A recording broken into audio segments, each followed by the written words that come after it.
Location, and nature of Arab tribes. Beyond a shadow of doubt, the biography of Prophet Muhammad, peace be upon him, manifestly represents an exhaustive embodiment of the sublime divine message that he communicated, in order to deliver the human race, from the swamp of darkness and polytheism to the paradise of light and monotheism. An image, authentic as well as comprehensive, of this message is therefore only attainable through careful study and profound analysis of both backgrounds and issues of such a biography.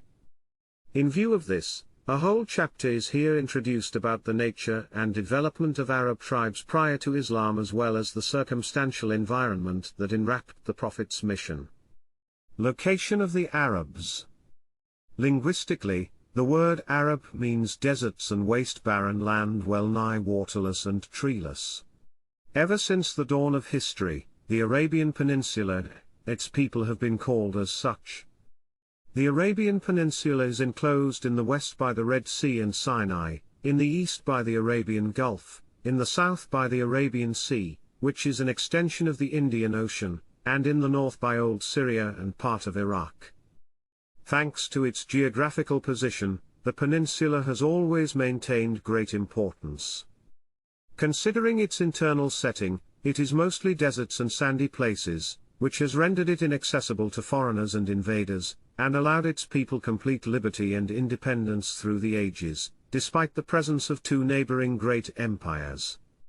Its external setting, on the other hand, caused it to be the center of the Old World and provided it with sea and land links with most nations at the time. Thanks to this strategic position, the Arabian Peninsula had become the center for trade, culture, religion and art. Arab tribes. The Arab kinfolks are divided into three groups based on lineage: the perishing Arabs, the pure Arabs or Cartanian Arabs, and the Arabized Arabs or Adnanian Arabs. The pure Arabs originated from the progeny of Yarub bin Yashub bin Qatan and were based in Yemen. They comprised many tribes, including the famous Himyar and Karlan. The Karlan septs emigrated from Yemen to various parts of the Arabian Peninsula prior to the Great Flood. The competition between Karlan and Himyar led to the settlement of the latter in Yemen. The emigrating septs of Karlan can be divided into four groups: Asda, Lakum, and Judam, Banu Tai, and Kinda. The Arabized Arabs trace their ancestry to their great-grandfather Abraham, who hailed from a town called Ar in Iraq. Abraham later left Ar for Palestine, which he made the headquarters for his message.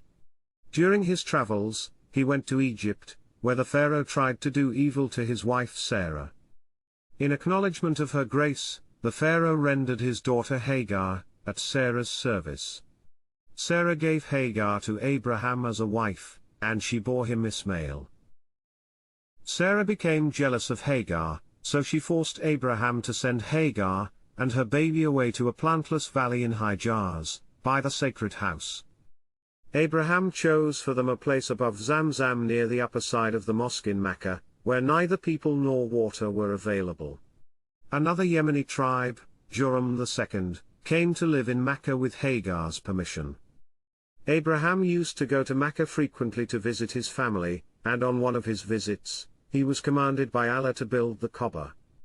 The Kaaba was the first house built for the worship of Allah, and it became the focal point for Muslim worship. The descendants of Ismail spread throughout Arabia, and the Prophet Muhammad, peace be upon him, was born in Mecca from the tribe of Quraysh. The Quraysh were descendants of Ismail's son, Adnan. The history of the Arab tribes is deeply intertwined with Islamic history and has played a significant role in the formation and development of the religion.